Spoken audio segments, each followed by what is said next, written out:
On today's Locked On Jayhawks, we examine, does Kansas basketball have enough three-point shooting to win the national title, to be successful enough from the outside here in the 2023 to 2024 season? You are Locked On Jayhawks, your daily podcast on the Kansas Jayhawks, part of the Locked On Podcast Network, your team every day.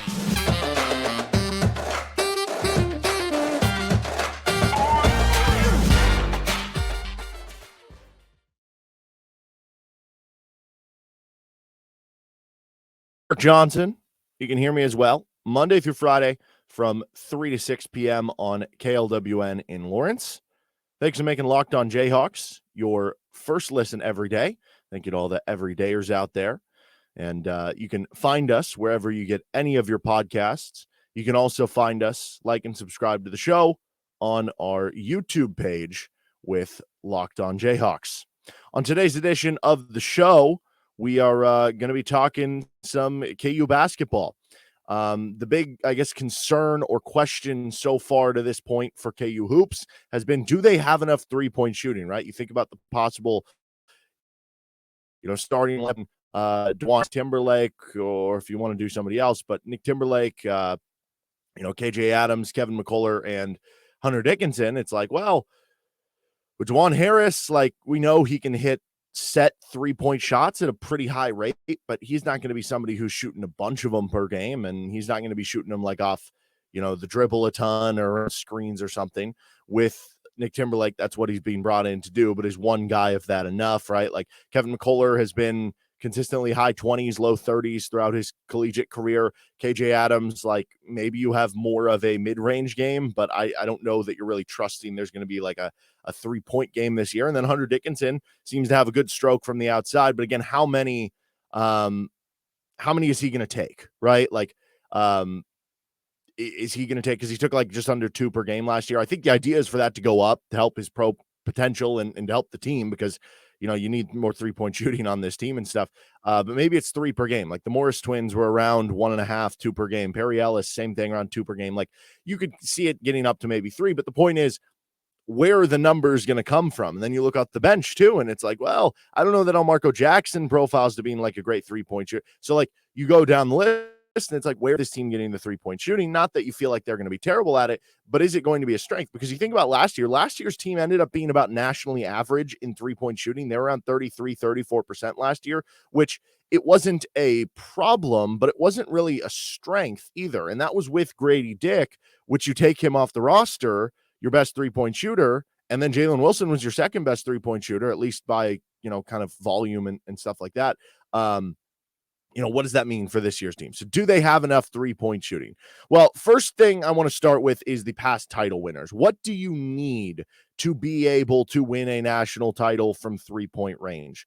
Can you get to that point? Okay, since 2002, so the Ken Palm era, although I think Ken Palm has actually expanded past a couple of years, so we'll have to add those into the data here at some point. Nonetheless, since 2002, a couple decades worth of data, the worst three-point shooting team to win the national title ranked 237th in the country in three-point percentage. That was that 2011 UConn team led by Kemba Walker that, Kemba just got on a crazy streak. And obviously KU fans will tell you that they probably should have won the title that year. You beat VCU, then you get Butler, and then you're playing that UConn team in the national championship at that point. But the next worst team in three-point percentage, because 237, that's not great. That does give you some leeway this year. Then again, that UConn team, it's not that they were an aberration. They were still 3 seed, won the Big East tournament, all that sort of stuff. But you don't like to pick the exceptions to the rule, right? Sometimes it's better to use the median when you're viewing things that gets rid of the outliers, both positive and negative. So the next worst was 200th in the country, which was 2013 Louisville. Now, one thing that Louisville team did that you're probably not going to do is they were full court press. They created a lot of extra possessions by forcing turnovers. Also a really good offensive rebounding team. Now this team might end up being a really good offensive rebounding team too, but I don't know. We'll see how many turnovers they do force. They forced a lot last year. Maybe they can do that again this year with DeJuan and Kevin McCullough, but it's different when you're not running a lot of full court press like that Louisville team was kind of doing. So I don't know, but in theory, if Kansas can be at least as good as last year's team from three, that would put you above what UConn in 2011 and Louisville in 2013 were. Now, you could also say, though, that, it's been like a decade since those types of teams have won it. Has the game changed more with pace and space, with, small ball fives, stretch fours, with the expanded three-point line, that those are no longer applicable? I don't know. But if we're going to go off those plateaus, last year's team ranked 143rd in the country in three-point percentage, which I think that could actually be good enough if you do the other things very well, right? Like,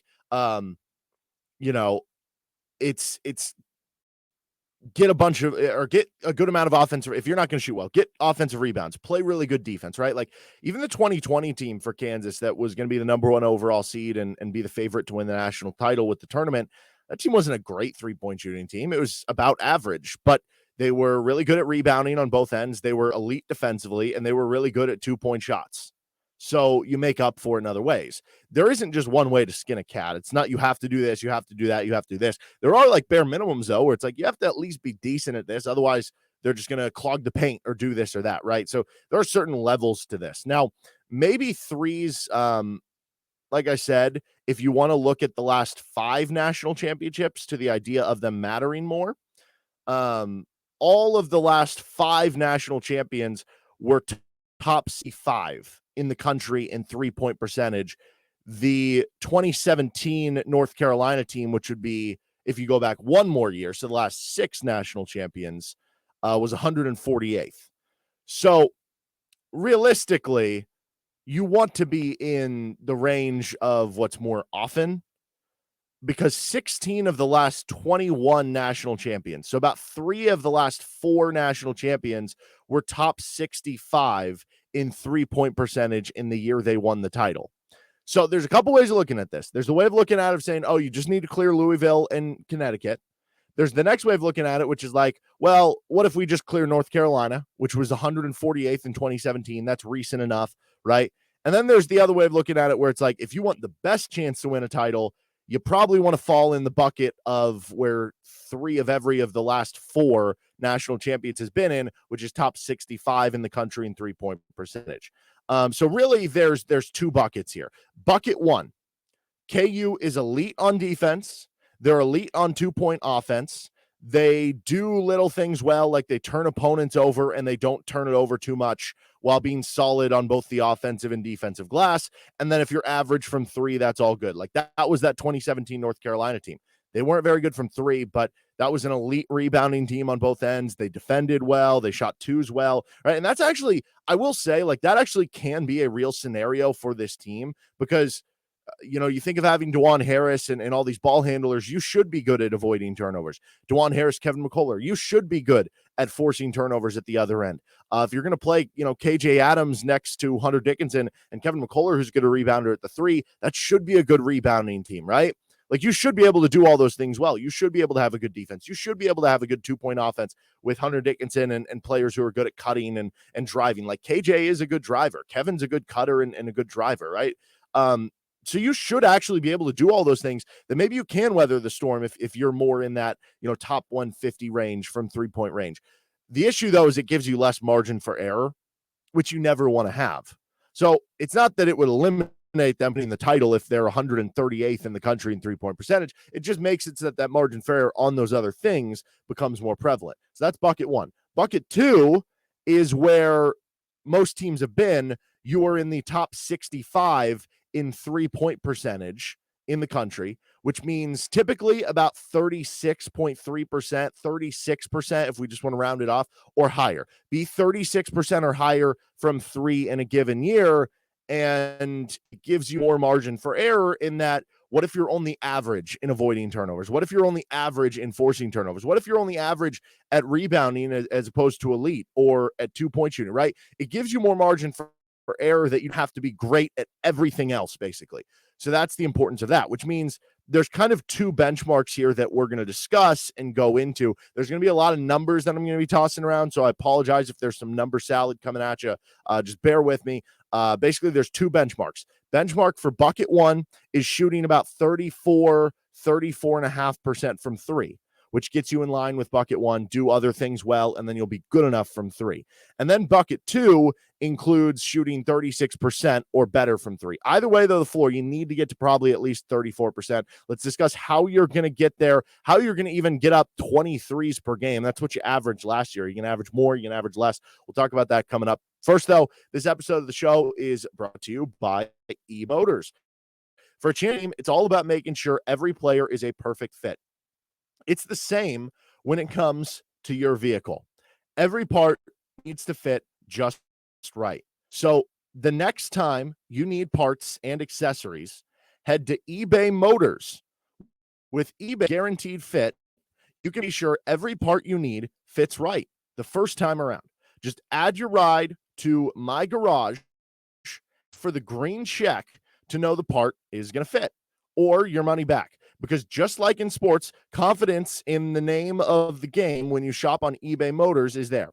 And with over 122 million parts to choose from, you'll be back in the game in no time. It's easy to bring home a win when the right parts are guaranteed. Get the right parts, the right fit, and the right prices on ebaymotors.com. Let's ride. eBay. Guaranteed fit, only available to U.S. customers, eligible items only, exclusions apply. How is Kevin even get to 3s? Last year they shot 20 of them, which I don't know. Are they going to shoot that many this year? Are they going to shoot less? You could argue they're going to shoot less, having Hunter Dickinson inside. But I don't know, man. Like 23s per game is not like an extravagant number. That seems to be around like national average. So let's just go with that. It's a nice, easy round number. Because when you look at it last year, you shot 20 per game. That was with Jalen shooting 5.8 per game and Grady shooting 5.7. So you got about 11 and a half of your attempts per game from Jalen Wilson and Grady Dick combined, right? So that doesn't, you didn't get a ton from everywhere else. How are you going to get to this number, right? Okay, so here's what I have it marked out as. We're going to give Nick Timberlake 5 per game. The thing that holds him back from Jalen and Grady getting closer to 6, I think, is probably the minutes. Like both Jalen and Grady played 32 minutes per game. Now, in the case of Jalen, he was obviously much more than a three-point shooter. In the case of Grady, he was mostly a three-point shooter, but he still did other stuff. I think Nick Timberlake, yeah, he can do other stuff. He can dunk. He can play in transition. Like, I'm not trying to limit him to that, but I think even more so in his role with Kansas, he will be more of just a spot-up shooter than what Grady Dick was. So I think you might get off a little higher rate when he's out on the floor, but he might only play 24, 25 minutes per game as opposed to the 32. So 5 threes per game for Timberlake, and honestly, it might end up being closer to 4. We'll give him 5. Arterio Morris, we're 4-pointers per game. He actually averaged 2.3 3-pointers per game and 11 minutes per game last year for Texas. So, I mean, if he was playing 30 minutes per game, that basically would work out to that he's averaging over 6 threes per game. I'm giving him 4 here. Honestly, this could end up at 4.5 or 5. I think if you just said Nick Timberlake and Arterio Morris are combining to average about 9 3-pointers a game, that sounds about right for me. But it is crazy because those are probably going to be your 2 bulk 3-point guys, and one of them is going to be coming off the bench, at least to start the year. So kind of interesting there, but that gets you to 9. Then you have Kevin McCullough. Last year, he shot 2.9 threes per game. Now, if the 3-point shooting does improve for Kevin, maybe you can get up to 3.5, 4 attempts per game. But because it was at 2.9 last year, we've seen the track record over the past couple of years. It just seems like it might kind of be where it's at this point. We're going to give him 3 3-pointers per game. That brings you as a team. Then with DeJuan Harris, he was at 2.1 3-pointers attempted per game last year. Let's say that goes up a little bit. We'll go 2.5. Gives you 14.5 3-pointers per game as a team. Then Hunter Dickinson, he was at 1.7 last year, 2.1 the year before. Let's say it goes up again. He's at 2.5 this year. Okay, that puts you at 17 threes attempted per game as a team. Let's say Marcus Adams carves out a role playing 10 minutes per game or something. He gets you 1. Or if you just want to say that, I guess between Marcus Adams, Elmarco Jackson, Parker Brown, KJ Adams, Jamari McDowell, those 5 guys combined for like 3 threes a game. And it might be more. Like, what if Elmarco gets up 1.5 or 2 threes per game, right? What if Marcus Adams gets up 1.5 or 2? What if Parker Brown gets up 1 per game, right? What if I don't know, KJ Adams might not get up any, or you might get more. If Jamari McDowell's part of the rotation, it might be more. So honestly, you could probably guess for more than that. We could probably even say Adams, Jackson, and then Brown, Adams, the other Adams, KJ, and Jamari combined for 4 threes per game. And that even gets you to 21 threes per game as a team. To be honest, I actually think they're going to have a higher amount of threes taken per game this year than they did last year, because that was kind of a low number. And I think you have at least more decent options, I guess would be one way a little bit that I would look at this, because I do think Marcus Adams and Jamari McDowell can be good 3-point shooters. And I think even though you're going to get more shots inside from Hunter Dickinson, it's going to open up more guys from 3 because of that, because of doubles coming in, that you might even end up with 21, 22 3-pointers per game. The more important question, though, here is, how does Kansas get to the right percentage? How can they get to that big mark of being in bucket 2, 36% from 3, at the very least getting to 34.5% from 3 to qualify for bucket 1? Let's get to that coming up here with Locked On Jayhawks. Okay, let's get to the math behind KU having that good enough shooting to fit into that title bucket 2, being a 36% 3-point shooting team, because last year they were closer to 34%. If we go based on the totals that we mentioned in the last part of it, because that's why I had to mention the totals, not just how do you get to the amount, but, you know, if I just say, oh, you shoot 40%, you shoot 30%, okay, it's going to impact the team shooting percentage more or less based on who shoots more or less from 3. So if we can assume Nick Timberlake can shoot 40% from 3, if we can assume Arterio Morris can shoot 36% from 3, he was over 40 over the last month or two of the season, closer to 50, honestly. Again, actually pretty high volume when you consider the amount of minutes that he was playing. I think there's potential for him to improve. He shot 33% to begin with, so going up to 36 as a sophomore, an area that typically we see guys get better as they stay, makes sense. Kevin shoots 30%, so that's not asking for some big increase there. DeJuan and Hunter Dickinson combined to shoot 35%. Now, this could be way higher or way lower, right? Because we've seen DeJuan shoot 40% from 3. We've seen Dickinson shoot 40% from 3. My only question is, when the attempts go up, when there's more, you know, kind of put on you on the defensive end, about them watching out for you from 3, does the volume go up, but the percentage goes down? So this could be a low number on it, but we're just going to say combined 35%.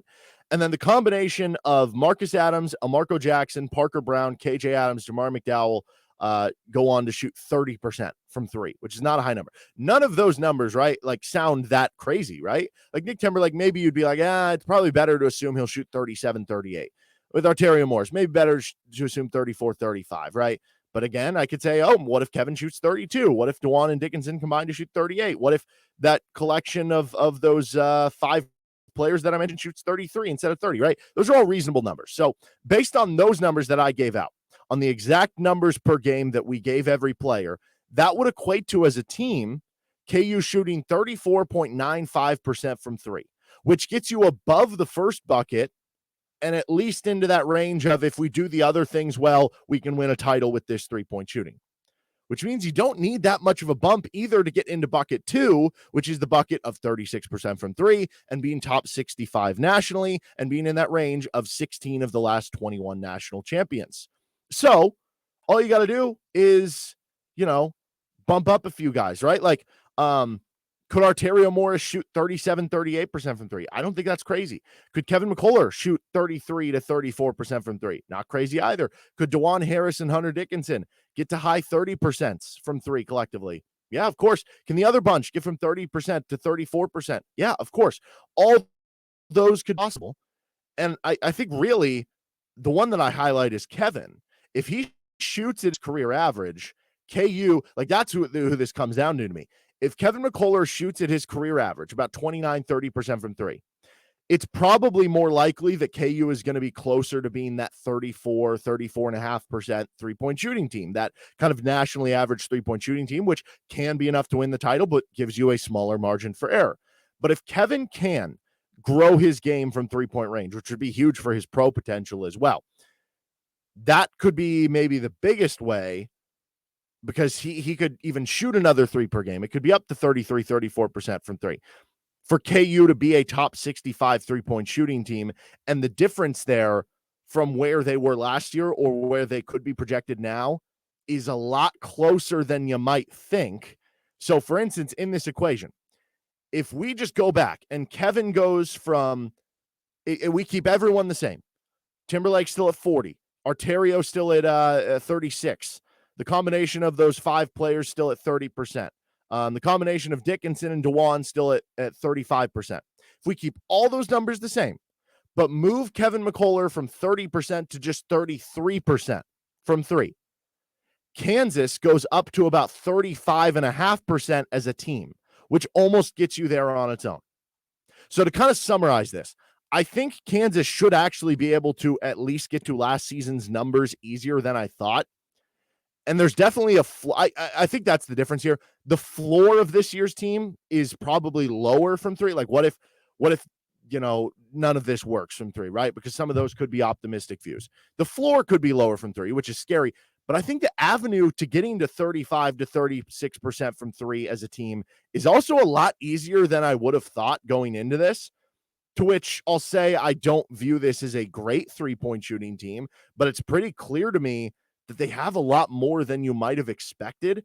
And the range to getting up to 36% is not that hard to map out. And it's not that unrealistic that, I still, when I'm talking about what are questions about this team, what are weaknesses about this team, yeah, like in comparison to other things they could do well, maybe it should still go up there, but maybe it shouldn't. Like maybe it's not as much of a weakness as I kind of have been playing it up to be or thinking it was going to be based on kind of just the assumption of what your lack of floor spacing might look like for this team. They might have enough from 3-point range, and they might have more than enough to make this thing work. All right, that's going to do it for this episode of Locked On Jayhawks. You can find us wherever you get any of your podcasts. You can find me on Twitter at DJohnsonRadio. You can subscribe to the show on our YouTube page as well. Have a good rest of your day. We'll see you next time with LOJ.